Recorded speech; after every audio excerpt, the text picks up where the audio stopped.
로마서 14장 1절에서 12절의 말씀을 우리가 한 번에 쫙 보고 한마디로 요약하자면 공동체로 사는 법 설명서라고 할 수 있겠습니다. 공동체를 어떻게 살 것인가에 대한 이야기인데요. 어떤 공동체건에 제대로 된 공동체라면 여러 종류의 사람이, 정말 많은 종류의 사람이 모여서 삶을 나누기 마련입니다. 어떤 하나의 관심사, 이념 혹은 믿음을 중심으로 모였다라고 할지라도 해당 관심사 그리고 이념 혹은 믿음을 제외한 많은 부분들에서는 서로 다를 수밖에 없습니다. 그리스도인의 공동체도 마찬가지죠. 아니, 그리스도인의 공동체는 더 그렇습니다. 적어도 건강한 그리스도인의 공동체라면 오히려 그래야 합니다. 우리는 분명히 예수 그리스도에 인해서 하나가 된 사람들이 맞습니다. 그러나 예수 그리스도를 중심으로 모였다고 해서 모두가 완전히 같은 생각, 같은 마음, 같은 행동 양식을 가지고 있을 필요가 없고 그럴 수도 없습니다. 만약에 그런 공동체가 있다면 그것은 예수 공동체가 아니라 전체주의자들의 모임이겠죠. 제가 시흥교회 오기 전에 외국인 영어 예배 담당을 했었는데요. 어찌 보면은 외국인들 한 4, 50명의 담임 목사 같은 일을 했습니다. 교회 전체를 운영하는 거니까요.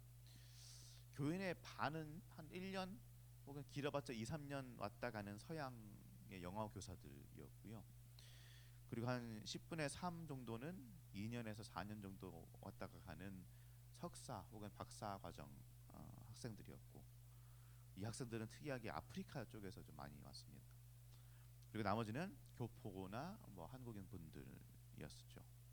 근데 그러다 보니까 가장 어려웠던 점이 뭐냐면 사람들이 너무 다른 거예요.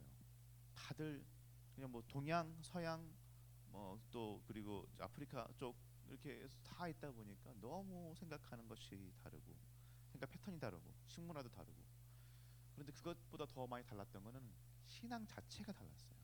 신앙관 자체가 너무나 달랐습니다. 우리는 지금 여기에 장로교인들밖에 없잖아요. 다른 교단을 경험했다고 하더라도 장로교에서 장로교의 신앙을 가지고 신앙하는 분들이 많지 않습니까? 근데 성도님도 아시겠지만 장로교를 포함한 개혁 교단이 전 세계에서 봤을 때는 교회 기독교의 3%밖에 되지 않습니다. 장로교가 그렇게 큰, 전체로 봤을 때는 그렇게 큰 교단이 아니에요. 그러다 보니까 저는 어쨌든 장로교 신학교에서 공부를 했고 장로교의 신학을 가지고 있지만 정말로 다른 사람들이 너무나 많다 보니까 처음에는 정말 어디에 중심을 잡아야 될지를 모르겠더라고요. 어떤 이들은 완전 순복음 쪽 사람들입니다. 그러니까 대표 기도를 시켜놔도 앞에서 이제 엄숙하게 이제 예배를 이제 뭐 말씀을 읽고 했는데 앞에서 대표 기도를 하는데 갑자기 막 방언을 하고 예수의 이름으로 물러가라 하고 선포하고 있고 대표 기도하는데 그러고 있는 거예요. 그러고 그렇게 하는 겁니다. 반대로 어떤 분들은 정말 보수적인, 장로교도 보수적인 교단이지만 훨씬 더 보수적인 교단 출신들이에요. 그러다 보니까 교회 안에서 뭐 드럼 치고 기타 치는 것도 싫어하고, 당연히 CCM은 부르면 안 되고 찬송가도 안 되고 찬송가도 안 되고 시편대로만 찬양해야 되는 거 아니냐 이렇게 말하는 분도 계시고 그랬습니다. 정말 다양한 신앙관 생활관도 그렇지만 신앙의 스펙트럼을 가진 사람들, 그런 사람들을 목사로서 생각하는 게 쉽지는 않았습니다. 한 명 한 명 만나고 이야기하면 괜찮은데 함께 뭘 하려고 하면, 교회로서 뭔가 결정을 하려고 하면, 같이 가려고 하면 서로 생각들이 다르니까 부딪힐 때가 너무나 많이 있는 거예요. 그러나 그럼에도 불구하고 혹은 오히려 그렇기 때문에 그 안에서 함께 서로 잘 토론하고 이야기를 나눌 수만 있다면 그것 때문에 오히려 교회는 풍성했고요, 다양성 속에서 활기로 충만했습니다. 왜냐하면 그렇게 서로 달랐지만 그럼에도 불구하고 서로 중심에 있는 것은 예수 그리스도였기 때문이고 뭐든지 예수 중심으로 생각하고 하려고 노력했기 때문입니다. 예수님의 가르침을 무엇보다 우선시하고 그 가르침을 중심으로 함께하기 위해서 함께 몸부림쳤으니까 그럴 수밖에 없었습니다. 성도님들, 공동체라는 것은요, 내 생각, 내 문화, 내 신앙을 강요하는 것이 아닙니다. 내 생각에 이게 하나님의 뜻인데, 이게 하나님의 말씀인데 라고 생각을 해도 실질적으로는 그것은 그냥 내 생각, 내 문화를 하나님의 말씀에 덮어 씌운 경우가 굉장히 많습니다. 그러니 우리가 무엇을 하나님의 뜻이다, 이것이 성경이다, 우리 것이 말씀이다라고 말할 때 항상 내 자신을 돌아봐야 합니다. 이것이 정말로 하나님의 말씀이라서 내가 말하는 것인가? 아니면 내가 원하는 것이기 때문에, 내 생각에 이게 옳은 것이기 때문에 정말 이걸 가지고 하나님의 말씀이다라고 말하고 있는 것은 아닌지, 나 자신을 항상 되돌아봐야 합니다. 교회는 내 생각이 아니라 예수 그리스도를 중심으로 뭉쳐지는 것입니다. 예수가 없다면 뭉쳐지지 않습니다. 성도들 중에는 먹는 것에 거리낌이, 바울이 얘기하죠. 4장 초반부에 보면 바울이 계속해서 얘기합니다. 먹는 것에 거리낌이 있는 사람도 있습니다. 하지만 거리낌이 아예 없는 사람도 있어요. 자신의 신앙과 생활관에 비춰봤을 때 뭔가 이것은 맞지 않다라고 생각하는 사람도 있습니다. 사람에 따라 가치관이 다르고 생활 방식이 다르기 때문에 다름은 존재할 수밖에 없습니다. 그리고 다름은 틀림이 아닙니다. 그저 각자가 주를 위해서, 하나님을 위해서 열심히 자신이 할 것을 할 뿐입니다. 그것이 참된 공동체라고 사도 바울은 말씀하고 있습니다.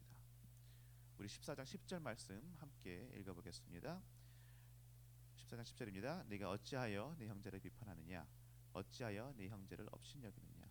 우리가 다 하나님의 심판대 앞에 서리라. 아멘. 그렇기 때문에 공동체 안에 존재하는 사람들은 서로를 향해 손가락질하고 비판하고 욕할 이유가 없습니다. 내 생각과 다르다고 해서, 내 신앙관과 다르다고 해서 업신여길 필요가 없습니다.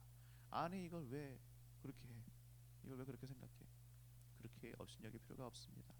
각자의 중심에 예수 그리스도가 있다면 하나님께 잘하면 되는 것입니다. 우리 14장 12절 말씀 함께 읽어봅니다. 이러므로 우리 각 사람이 아멘.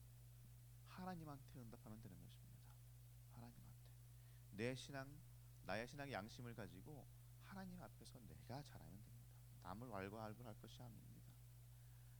내 신앙의 잣대로 남을 판단하고 남이 왜 그러냐 할 것이 아니라 내 신앙의 잣대로 나를 판단하는 것입니다. 각자 하나님 앞에서 바로 서면 그 공동체는 잘 될 것입니다. 사랑하는 성도님들, 우리는 예수 그리스도를 중심에 둔 예수 공동체입니다. 신앙교회라는 이름을 가지고 있는 시은 교회의 교인들입니다. 예수 믿는 사람들입니다. 우리 중심에 예수가 있습니까? 예수가 있는 줄로 믿습니다. 다른 그 어떤 것이 아니라 내 꿈과 내 생각과 내 신앙이 아니라 예수가 있는 줄로 믿습니다. 그렇다면 우리가 내 안에 있는 예수님을 모시고 그 예수님께 내가 할 수 있는 한 가장 좋은 것으로 그분을 섬길 수 있기 바랍니다. 내 뜻과 내 방식대로 되지 않는다고 해서 교회에서 손가락질하고 남을 비판하는 것이 아니라 내가 잘하면 됩니다. 그러면 우리 공동체가, 시흥 공동체가 참된 공동체가 될 수 있을 줄로 믿습니다. 그렇게 우리가 시흥 교회를 위해서 열심히 기도하고 내 신앙이 하나님 앞에 바로 설 수 있는 그런 우리 모두가 되기를, 그런 우리 시흥 교회 공동체가 되기를 예수님의 이름으로 축원합니다. 다름 속에서 풍성함이 있습니다. 다르다고 해서 틀린 것이 아닙니다. 그러니 남을 인정해 줄 수 있는 그런 우리 모두가 되어지고 내 자신만 하나님 앞에서 무릎으로 나아갈 수 있는 그런 우리 모두가 되기를 예수님의 이름으로 축원합니다. 이제 말씀을 생각하며 함께 기도하도록